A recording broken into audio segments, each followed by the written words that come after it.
Assalamualaikum warahmatullahi wabarakatuh. Ila hadratin Nabil Mustafa Muhammadin sallallahu alaihi wasallam wa ala alihi wa ashabihi wa dhurriyyatihi wa jawadihi summa mu'alif adal kitab Sahih Ibn Hajar Asqalani nafa'allahu bi ulumihi fi darin bisiril Fatihah. A'udzu billahi minasyaitonir rajim. Bismillahirrahmanirrahim. Alhamdulillahi rabbil alamin.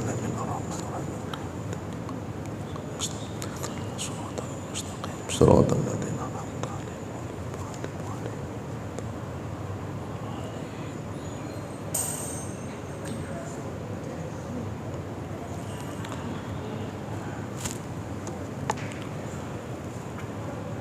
Bismillahirrahmanirrahim. Alhamdulillahi rabbil alamin.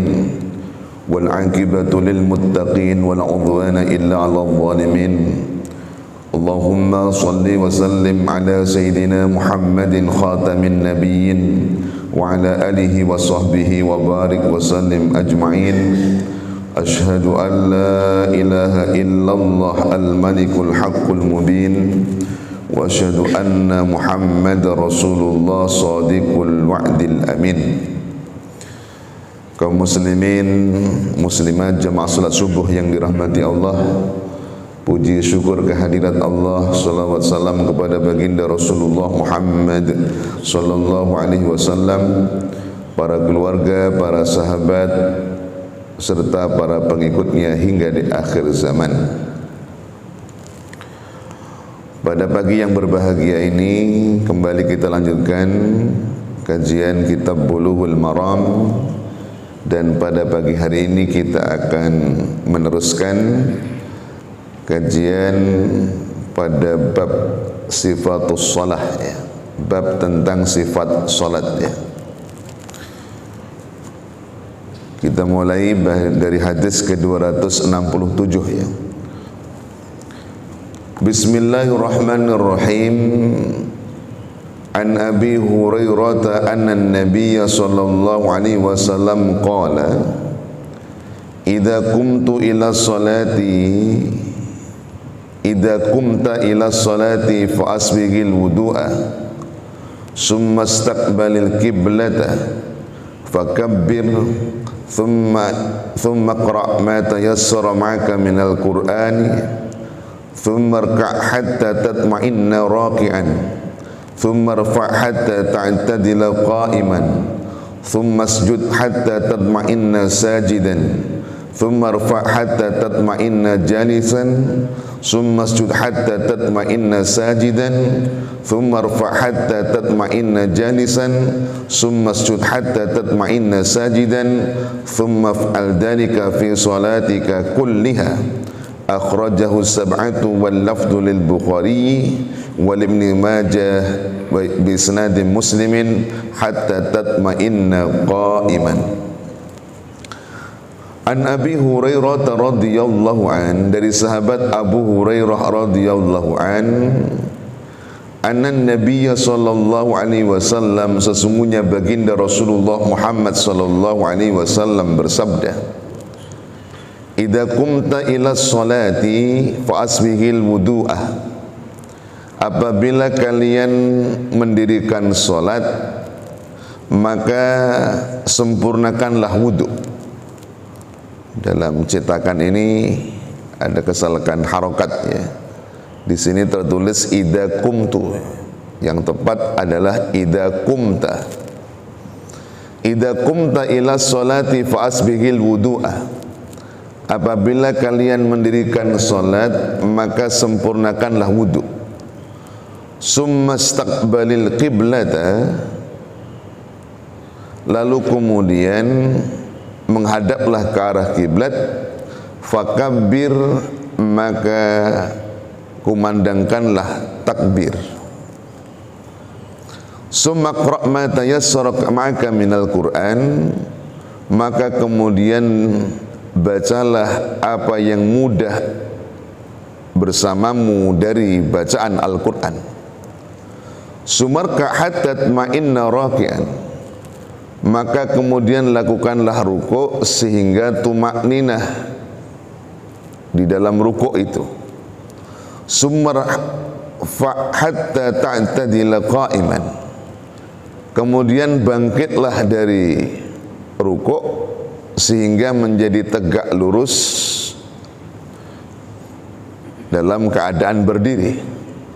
Summa hujud hatta tanma'inna sajidan, lalu kemudian lakukanlah sujud sehingga tumakninah dalam sujud itu.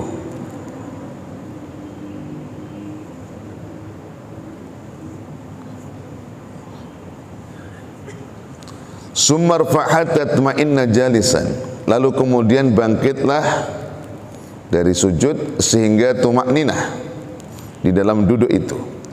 Summa sujud hatta tatma'inna sajidan, kemudian lakukanlah sujud sehingga engkau tumakninah di dalam sujud itu.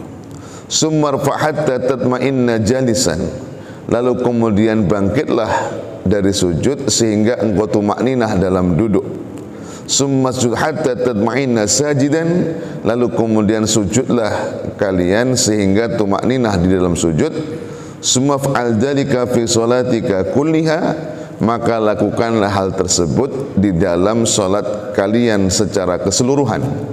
Akhrajahu sab'atu wal lafdhu lil Bukhari. Hadis ini diriwayatkan oleh imam yang 7, sementara redaksinya itu dari Imam Bukhari. Wal Ibnu Majah bi isnadin Muslim, dan dalam riwayat Ibnu Majah dari sanad Imam Muslim, hatta tatma'inna qa'iman, tertulis ya, sehingga kalian tumakninah di dalam berdiri. Karena kalau yang ada dalam redaksi Imam Bukhari itu tertulisnya ya sumarfa hatta ta'tadila qa'iman, lalu kemudianlah kalian berdiri tegak, ya, benar-benar tegak dalam berdiri. Ada perbedaan sedikit redaksi. Bapak Ibu sekalian yang dirahmati Allah Subhanahu wa taala, inti dari hadis ke-267 itu menjelaskan tentang sifat dari solat, gambaran sifat solat secara utuh itu seperti apa. Ya, kita tahu bahwa perlu dipahami bersama penjelasan detail tentang tata cara solat itu tidak kita temukan dalam Al-Quran, tapi cara detail di dalam solat itu kita ketemukan dalam hadis Nabi. Allah Ta'ala ketika membicarakan tentang solat di dalam Quran itu berisi penjelasan perintah yang sifatnya global. Boleh dicek ya, dari Quran yang 30 juz 114 surat itu, perintah-perintah yang berkenaan dengan solat itu rata-rata sifatnya umum. Allah hanya perintahkan wa aqimus sholata wa atuz zakah, dirikanlah salat, tunaikan zakat. Ya, dalam Quran hanya dibicarakan alladzina yuqimuna sholata, mereka orang-orang yang mendirikan salat. Tapi bagaimana tata cara salat? Ya, itu tidak kita temukan dalam Quran, tapi adanya dalam hadis Nabi. Kita tahu bahwa dalam Islam sumber hukum yang tertinggi itu adalah Al-Quran. Kemudian sumber hukum yang kedua adalah hadis Nabi, atau juga sering disebut dengan As-Sunnah. Lah fungsi hadis Nabi terhadap Al-Quran atau dalam menetapkan hukum Islam itu pertama bisa jadi hadis Nabi itu berdiri sendiri sebagai hukum Islam. Sesuatu yang tidak diatur mungkin di dalam Quran, maka dalam hadis Nabi itu diatur, maka posisi hadis Nabi itu sumber hukum sesudah Al-Quran. Ya, ada beberapa yang tidak diatur Quran tapi kemudian diperintahkan oleh Rasulullah dalam hadisnya. Ya. Satu misal, misalkan dalam bab adzan, misalkan Kan tidak ada penjelasan yang langsung terang-terangan Quran merintahkan kita adzan sebagai tanda masuk waktu sholat. Kita temukan adzan ada di mana? Adzan posisinya ada dalam hadis Nabi. Berarti hadis Nabi di sini posisinya sebagai ya, sumber hukum yang berdiri tegak mengatur sesuatu yang tidak diatur oleh Al-Quran. Tapi ada kalanya hadis Nabi itu menjelaskan apa yang bersifat global di dalam Quran. Oleh hadis Nabi dijelaskan secara detail. Nah di sini termasuk dalam kategori ini. Salat secara global diperintahkan oleh Allah dalam Quran. Tapi bagaimana cara operasional salat itu dijelaskan dalam hadis Nabi. Nah termasuk hadis yang menjelaskan detail tentang tata cara salat itu dalam hadis yang kita baca di awal kajian kita bagi hari ini, di mana Rasulullah Sallallahu Alaihi Wasallam memberikan petunjuk kepada kita dengan cukup detail tentang sifat salat, tentang kaifiyat salat itu bagaimana. Dan ini nanti menjadi landasan syarat rukun salat. Kalau kita lihat di sini, ya, hadis yang diriwayatkan oleh Imam Abu Hurairah, oleh sahabat Abu Hurairah, dan hadis ini merupakan riwayat dalam kitab Sahih Bukhari, dikemukakan bahwa Rasulullah Sallallahu Alaihi Wasallam memberikan petunjuk apabila kita hendak melaksanakan sholat, maka Rasul memerintahkan untuk menyempurnakan wudhu. Fa'asbigil wudhu'a, sempurnakan wudhunya. Nanti kemudian secara fikih dari hadis ini menelurkan hukum fikih. Dalam fikih, maka salah satu di antara syarat sah sholat itu apabila orang suci dari hadas besar, kecil, dan juga najis, ya. Disimbolkan dengan wudhu sebagai cara untuk menghilangkan hadas kecil. Maka diperintahkan Nabi, orang kalau mau sholat itu harus wudhu. Orang sholat kok tidak melaksanakan wudhu padahal dia dalam keadaan berhadas, maka tentu tidak sah sholatnya. Kemudian sumastaqbalil kiblah, lalu kemudian menghadap ke kiblat, ya. Karena kalau syarat itu sesuatu yang terpenuhi, harus terpenuhi di luar pelaksanaan satu ibadah, itu disebut syarat. Tapi kalau sesuatu yang harus terpenuhi di dalam rangkaian satu ibadah, itu namanya rukun. Maka menyempurnakan wudhu itu masih syarat. Menghadap kiblat, ya, itu juga syarat. Lalu kemudian fakabbir. Dari hadis ini pertama yang diperintahkan Nabi, orang kalau mau salat itu harus takbir. Inilah yang kemudian disebut dengan takbiratul ihram.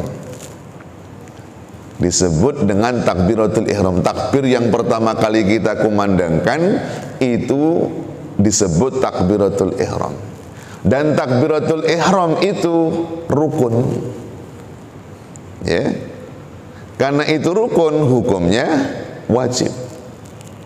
Jadi dari takbir, semua takbir waktu sholat, itu yang masuk kategori rukun sholat, itu hanya takbiratul ihram.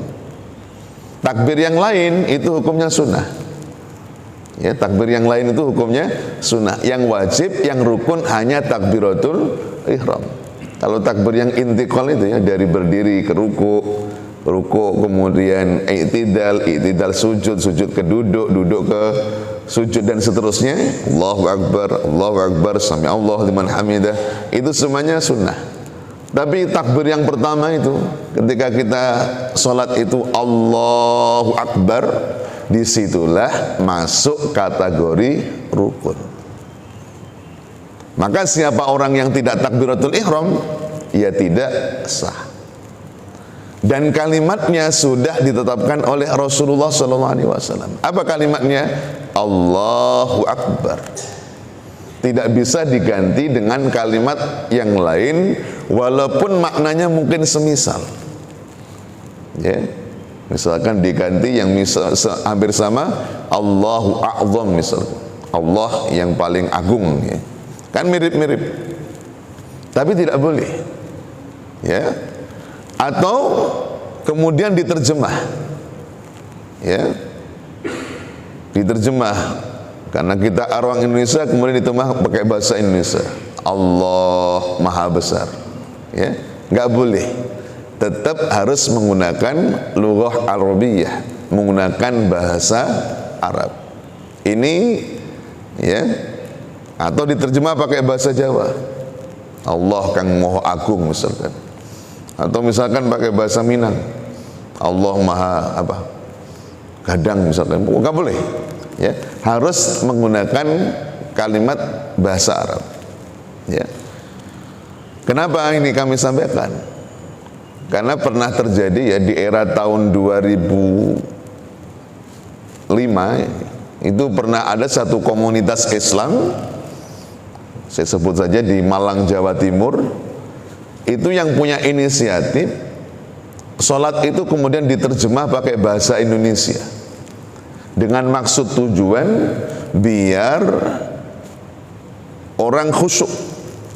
Karena salah satu kendala orang tidak khusyuk itu tidak paham makna. Lalu pencetus aliran ini punya satu aliran mengajarkan kepada pengikutnya sholatnya ditranslate pakai bahasa Indonesia. Dan itu pernah ditayangkan di SCTV. Praktek ketika sholat mereka itu. Jadi sholatnya multilingual. Ya. Allahu Akbar. Allah Maha Besar. Bismillahirrahmanirrahim. Dengan menyebut nama Allah yang Maha Pengasih, Maha Penyayang. Alhamdulillahirabbil alamin. Segala puji bagi Allah Tuhan. Pokoknya gitu. Sami Allahu liman hamidah. Allah mendengar orang yang memujinya. Seterusnya. Kalau lihat motivasinya mungkin baik menurut kita. Tujuannya apa? Biar khusyuk karena paham bahasa. Tapi ingat kaifiyat salat yang dicontohkan oleh Rasulullah itu mesti menggunakan bahasa Arab. Jangan disangka bahwa pada masa Islam, pada masa Nabi itu bahwa umat Islam semuanya bangsa Arab. Ada beberapa sahabat Nabi itu yang teridentifikasi sesungguhnya mereka bukan orang Arab tapi orang Ajam. Dalam tradisi Islam itu, tradisi peradaban Islam, bangsa itu dibagi dua, ada Arab, ada Ajam. Ajam itu pokoknya di luar Arab namanya Ajam. Lah termasuk Ajam itu orang Iran. Ya. Iran ini bukan Arab tapi bahasanya bahasa Persia. Jadi Iran itu bukan Arab, tapi kalau Irak itu Arab. Iran itu bukan Arab, Iran itu Persia. Ya, Persia bahasanya apa? Ya bahasa Persia. Beda, jauh bedanya jauh. Walaupun tulisannya mirip Arab. Kan hari ini banyak ya bangsa-bangsa yang menggunakan tulisan pakai abjadun, pakai abjad Arab, tapi sebenarnya yang ditulis bukan bahasa Arab. Ya seperti Persia, kemudian misalkan Urdu, ya bahasa Urdu itu tulisannya tulisan Arab. Di Indonesia ada, kalau Jawa Arab Pegon, kita Arab Melayu. Itu kan Arab tulisannya, tapi bukan bahasa Arab kan, bahasa Melayu kan sebenarnya. Bahasa Pegon itu tulisannya Arab, di pesantren-pesantren itu tulisannya tulisan Arab, tapi bahasanya bukan bahasa Arab lah. Pada masa Nabi sudah ada sahabat yang bukan Arab. Contohnya siapa? Salman Al-Farisi. Itu orang Persia, orang Iran. Tapi apakah kemudian Rasulullah pernah mengizinkan kepada Salman untuk sholat menggunakan bahasa selain Arab? Tidak pernah. Maka para ulama ijma' bahwa sholat itu mesti menggunakan bahasa Arab. Kecuali bagi orang yang mungkin baru masuk Islam, yang belum paham terhadap ajaran agama ini. Orang mu'alaf misalkan usianya sudah 40 tahun, nggak pernah mengenal agama Islam, tiba-tiba mu'alaf. Bagaimana cara sholatnya? Tentu kalau dipaksa bahasa Arab tidak bisa. Bagaimana? Ya, bisa dia menggunakan bahasa Arab dengan kalimat-kalimat yang dia paham. Kalau bisanya ngucapnya bismillah, bismillah, ya pokoknya sholatnya bismillah, bismillah. Kalau dia bisa Allahu Akbar, ya Allahu Akbar. Ya, ini dalam Islam begitu. Diwajibkan menggunakan bahasa Arab, termasuk takbiratul ihram. Ini ingat rukun. Karena ini rukun harus kita jaga. Kalau yang sunnah seandainya ditinggal, sholat kita mungkin masih sah walaupun nggak sempurna. Tapi kalau sudah rukun yang ditinggal, maka tidak sah sholatnya. Termasuk takbiratul ihram. Ya. Dan sholat itu nggak boleh terlalu silent, nggak boleh tak terdengar sama sekali. Minimal kita sendiri itu mendengar apa yang kita ucapkan. Jadi rukun yang sifatnya qauli, yang ucapan itu minimal diri kita sendiri itu mendengar. Jangan terlalu silent, di batin ya. Karena ada orang sholat silent sekali, tidak terlihat bibirnya berucap sama sekali, itu juga nggak boleh. Itu batin berarti. Padahal ini harus diucapkan. Takbiratul ihram, jadi yang pertama. Nanti kemudian fikihnya masuk. Kalau dalam madhab Syafi'i, ketika takbiratul ihram itulah maka niat sholat itu dimulai. Lu hadisnya kok nggak ngomong niat, kok kemudian ada niat dalam sholat? Bagaimana ceritanya? Hadisnya kan nggak ada. Kata Nabi tadi dalam hadis ini, kalau engkau mau sholat, sempurnakan wudhu, menghadap ke kiblat, lalu kemudian takbiratul ihram. Nggak ada perintah untuk niat. Perintahnya didapatkan dari mana? Dari keumuman hadis Nabi yang lain, di mana Rasulullah bersabda, innamal a'malu binniyat wa innamal likulli imri'in ma nawa. Setiap amal perbuatan itu bergantung kepada niatnya, dan setiap orang akan mendapatkan ganjaran balasan tergantung apa yang menjadi niatannya. Maka disinilah posisi niat. Maka kemudian para ulama fikih menerapkan niat dalam semua amal ibadah. Wudhu ya harus ada niat, sholat harus ada niat, puasa harus ada niat, haji umroh harus ada niat, zakat juga harus ada niat. Nah, termasuk dalam bab sholat, di mana letak niat dilakukan? Ya. Para ulama mendefinisikan niat itu adalah ya qasdu syai' ya muqtarinan bi fi'lihi, menyengaja sesuatu bersamaan dengan awal perbuatan itu. Karena sholat itu definisinya dimulai dari takbiratul ihram, maka sholat itu niatnya diletakkan pada saat takbiratul ihram. Karena definisi niat kan itu ya, menyengaja sesuatu yang dilakukan bersamaan dengan awal perbuatannya. Karena dalam bab sholat itu mulainya takbiratul ihram, maka letak niat itu ada pada takbiratul ihram. Kalau dalam ibadah haji, karena niat itu diawali, kalau dalam bab haji umroh itu adalah mengenakan pakaian ihram, maka niat dilakukan ketika orang memulai ihramnya. Yang agak beda itu puasa. Ya. Kalau ikut kaidah puasa itu kan dilakukan pada saat bersamaan dengan mulai puasa. Orang mulai puasa itu kapan? Saat masuk fajar. Orang mulai puasa Ramadan dimulai puasanya itu kapan? Pada saat masuk fajar kan? Karena definisi puasa adalah ya al-imsak anil muftirat min tulu'il fajri ila ghurubis syams biniyatin makhsusah. Puasa itu adalah menahan diri dari segala yang membatalkannya sejak terbitnya fajar sampai terbenamnya matahari. Niat itu sebenarnya di waktu pada saat terbitnya fajar. Cuma karena itu menyulitkan, syariat lalu kemudian mengecualikan untuk kaidah dalam bab puasa, di mana Rasulullah memberikan petunjuk. Karena kan nggak mungkin orang suruh puasa nungguin pas terbit fajar baru niat, itu kan memberatkan sekali kalau seandainya syariatnya seperti itu, ya. Maka kemudian kaidahnya adalah dilakukan di malam hari sebelum terbit fajar, itu niat dilakukan. Jadi kaidah-kaidahnya begitu. Karena sering ditanyakan, hadisnya kan nggak ada niat, kok kemudian muncul rukun sholat, niat dari mana? Dari situ, ya.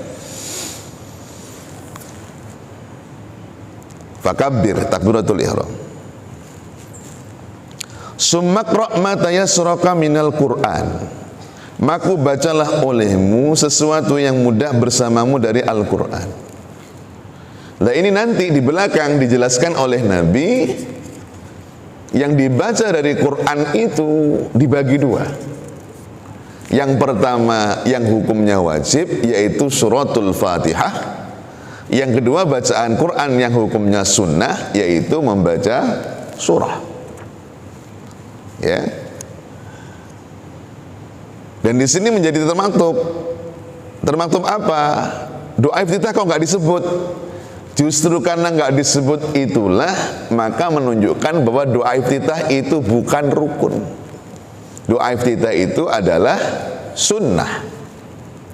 Bagaimana ulama menyimpulkan doa iftitah itu sunnah? Terbukti dalam hadis Nabi ini nggak disebut, ya. Kalau seandainya itu rukun pasti disebut oleh Nabi. Karena nggak disebut, maka kemudian di belakang di sisi lain Nabi menjelaskannya, maka kemudian ulama membangun satu klausul hukum fikih bahwa doa iftitah itu sunnah. Yang rukun apa? Yang rukun membaca surah Al-Fatihah, itu rukun.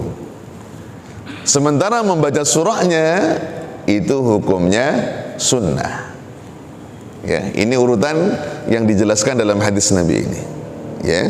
Bagaimana kita mulai belajar bagaimana dari satu ayat Quran, hadis Nabi, kemudian menelurkan hukum fikih itu bagaimana, ya. Sumarka hatta tatma'inna raqi'an. Kemudian lakukanlah ruku sehingga kalian menjadi tenang dalam keadaan ruku. Dari kalimat ini muncul dua rukun, atau boleh satu rukun, ya, tapi digabung. Kalau dalam mazhab Syafi'i ini dibelah. Dari kalimat sumarka hatta tatma'inna raqi'an, ini menunjukkan rukun pertama dari kalimat ini muncul rukun sholat namanya rukuk. Yang kedua adalah tumaninah di dalam rukuk, atau kalau digabung rukuk disertai dengan tumakninah. Maka tumakninah itu bukan sunnah. Tumakninah itu adalah rukun.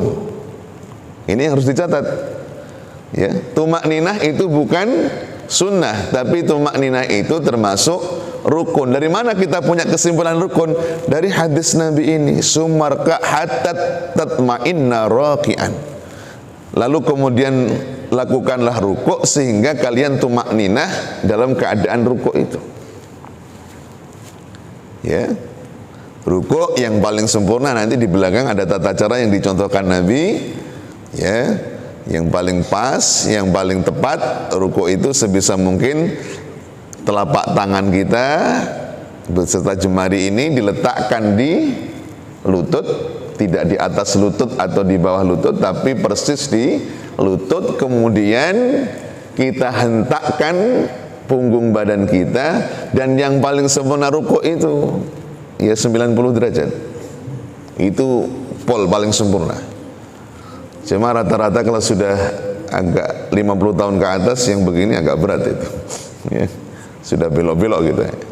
Tapi kalau pengen sempurna seperti itu, Ya, jadi meletakkan tangan itu tidak di bawah lutut, tidak di atas lutut, tapi sebisa mungkin persis di lutut, dihentakkan sampai membentuk sujud. Ya. Karena Rasulullah itu dikisahkan kalau beliau rukuk, seandainya di atasnya itu diletakkan sesuatu, nggak akan katakanlah jatuh atau tumbang ya. Saking presisinya Rasulullah Shallallahu Alaihi Wasallam. Lah ketika ruku, tumakninah. Apa itu tumakninah? Tumakninah bahasa Arab artinya tenang. Ya, tumakninah itu secara lugatan maknanya adalah tenang. Ya, damai. Makanya hati yang tenang atau jiwa yang tenang disebut nafsu mutmainnah. Jiwa yang tenang, jiwa yang damai. Lah ketika ruku juga tenang, damai. Para ulama fikih kemudian memberikan parameter. Tenang itu parameternya apa? Ya, sesuatu yang abstrak ketika digunakan fikih kan harus jelas ukurnya. Maka dalam madhab Syafi'i kemudian ada ijtihad. Orang tumakninah itu ya seukuran kurang lebih ketika orang cukup membaca kalimat subhanallah. Maka kemudian menjadi terjawab kalau ada yang tanya, Pak Ustadz atau Pak Kiai, orang yang terawihnya ngebut itu bagaimana hukumnya? Ya, yang viral itu kan 23 rakaat hanya berapa? 7 menit ya. Yang di Blitar itu yang ngebutnya minta ampun itu. Itu kan tiap tahun jadi pertanyaan ke kita. Ya. Dan itu mungkin terawih tercepat lah kayaknya di dunia itu ya. Karena saya pernah ketika umroh Ramadan ketemu sama orang Arab, saya ditanya, hal inta min Indonesia? Ayo, ana min Indonesia. Saya dari Indonesia. Ditunjukkan YouTube yang terawih cepat itu, nampaknya sampai ke sana, Pak. Terawih paling cepat itu sampai ke Arab. Orang Arabnya nanya, hal ada sahih walala fi Indonesia? Betul ini tidak terjadi di Indonesia? Ada sahih. Saya bilang ini betul katanya. Apa kata kita? Wallahi ada asra fid dunya. Demi Allah ini terawih paling cepat di dunia ini kata. Ya. Lalu hukumnya bagaimana terawih secepat itu? Kembali pada kaidah tadi. Senyampang itu masih ada tumakninahnya, maka secara hukum fikih sah. Secepat apapun yang penting ada tumakninah. Tumakninah ya ukurannya adalah kalimat ada jeda. Allahu Akbar. Walaupun nggak baca apa-apa kan, baca subhanallahnya kan hukumnya sunnah. Kita ngomong fikih ya, bukan ngomong kesempurnaan sholat bukan ya, tapi ngomong secara fikih. Ingat ya, fikih itu legal formal, sah tidak bahas diterima Allah apa tidak bahas itu, sah apa tidak. Ya, fikih bukan sebagaimana tasawuf, orang sempurna harus berdoa harus tadarruk, itu urusan tasawuf itu. Tapi kalau fikih kan bahas sah apa tidak. Secara hukum fikih, selama orang itu ada tumakninahnya sah. Jadi kalau dipraktekkan misalkan Allahu Akbar, sami'allahu liman hamidah, Allahu Akbar, kan ada jeda. Yang nggak boleh itu Allahu Akbar, nah itu nggak boleh. Tapi kalau masih ada jeda, apalagi ukurannya kalimat subhanallah. Nah, subhanallah itu kan bisa dibaca cepat, bisa dibaca lambat. Subhanallah, lambat kan? Tapi subhanallah, ya kan cepat berarti. Allahu Akbar, sami'allahu liman hamidah, Allahu Akbar. Masih ada jeda, berarti ada tumakninah. Itu masih sah secara hukum fikih. Ya.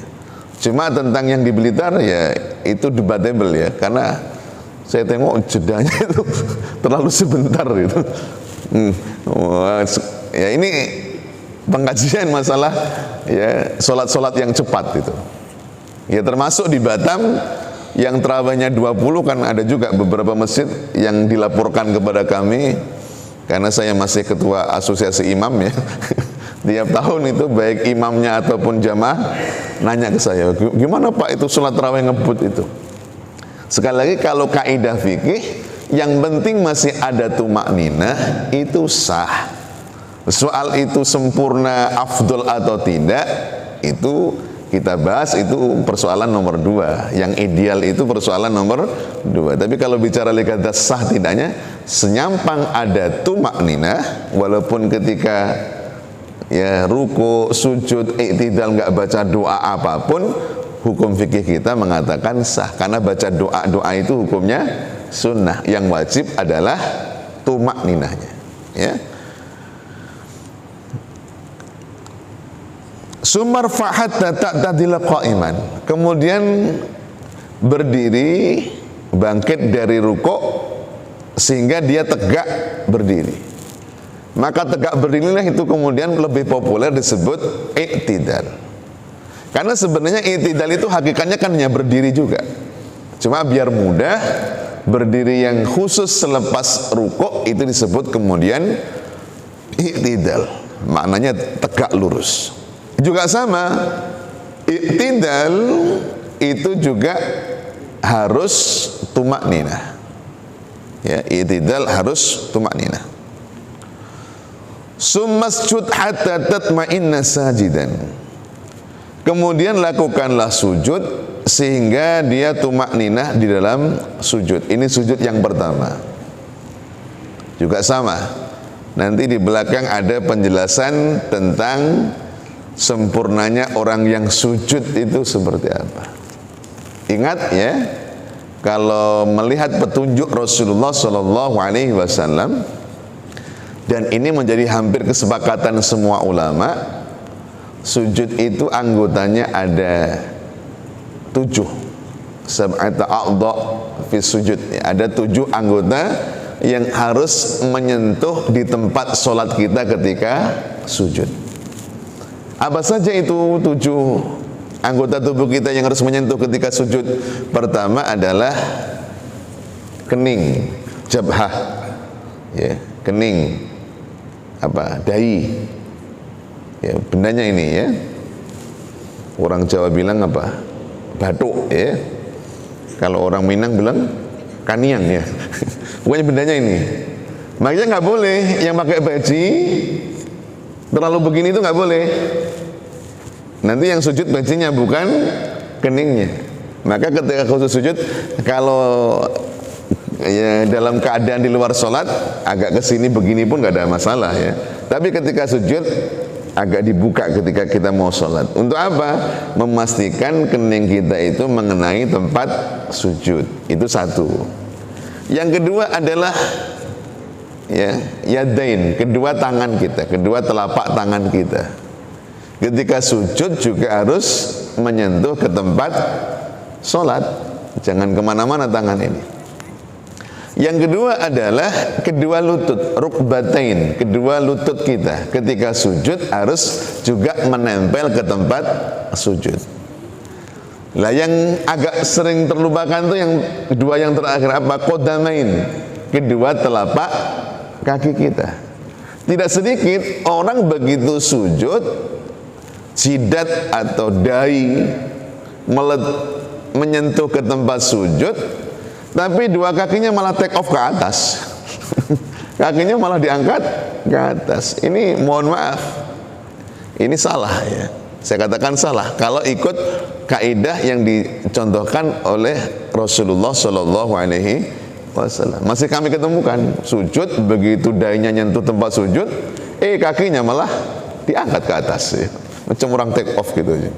Tadi sudah bagus-bagus di bawah, begitu sujud naik ke atas. Mestinya ini harus tetap dihentakkan karena ada 7 anggota yang harus ya menyentuh ke tempat sholat kita.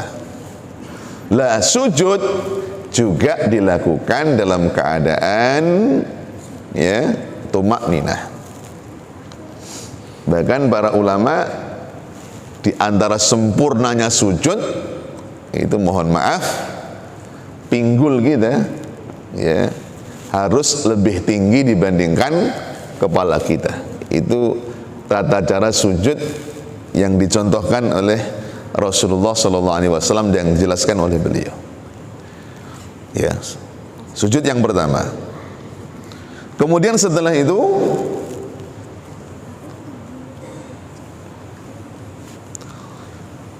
tsummarfa hatta tatma'inna jalisan. Kemudian bangkitlah dari sujud sehingga tumakninah dalam duduk. Selanjutnya duduk kembali, ya. Juga sama, duduk di antara 2 sujud itu juga disertai dengan tumakninah. Summa sujud hatta tatma'inna sajidan. Lalu kemudian lakukanlah sujud sehingga tumakninah, ya, di dalam sujud itu. Dalam keadaan sujud itu dilakukan dengan tumakninah. Sumaf'al dzalika fi sholatika kulliha. Lalu kemudian lakukanlah kesemuanya itu di dalam salat kalian secara keseluruhan.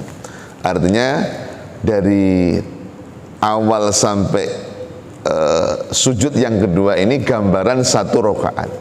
Di rakaat-rakaat yang lain, ya, silahkan dilakukan tata cara yang sama. Itu yang dimaksudkan oleh Rasulullah Shallallahu Alaihi Wasallam dengan kalimat sumaf'al dzalika fi sholatika kulliha. Lakukanlah itu semua dalam salat kalian. Hadis ini diriwayatkan oleh imam yang 7, redaksinya dari Bukhari, tapi ada perbedaan dalam riwayat Muslim. Tadi sudah saya jelaskan, ketika i'tidal itu kan mengesankan seolah-olah i'tidal itu tidak perlu ada tumakninah, karena kalimatnya sumarfa hatta ta'tadila qa'iman. Lalu kemudian, ya, berdirilah kalian, bangkitlah kalian sehingga dalam keadaan tegak lurus berdiri. Ya, dari sini kan mengesankan tidak perlu ada tumakninah. Tapi dalam riwayat Imam Muslim, ya, redaksinya berbeda. Hatta tatma'inna qa'iman. Dengan demikian, maka para ulama dengan mendasarkan riwayat dari Muslim ini, i'tidal pun juga diperintahkan untuk dilakukan secara tumakninah. Ya. Sebagai penutup, ya, sebelum kita akhiri, ini ketentuan fikih. Tapi sebenarnya kalau kita selami, kenapa kok ada syariat tumakninah dalam salat itu, kenapa? Ternyata kemudian banyak ulama menjelaskan bahwa tumakninah yang dilakukan di dalam salat itu sebagai bentuk ikhtiar untuk menjaga kekhusyuan salat. Tumakninah itu kan maknanya tenang, damai.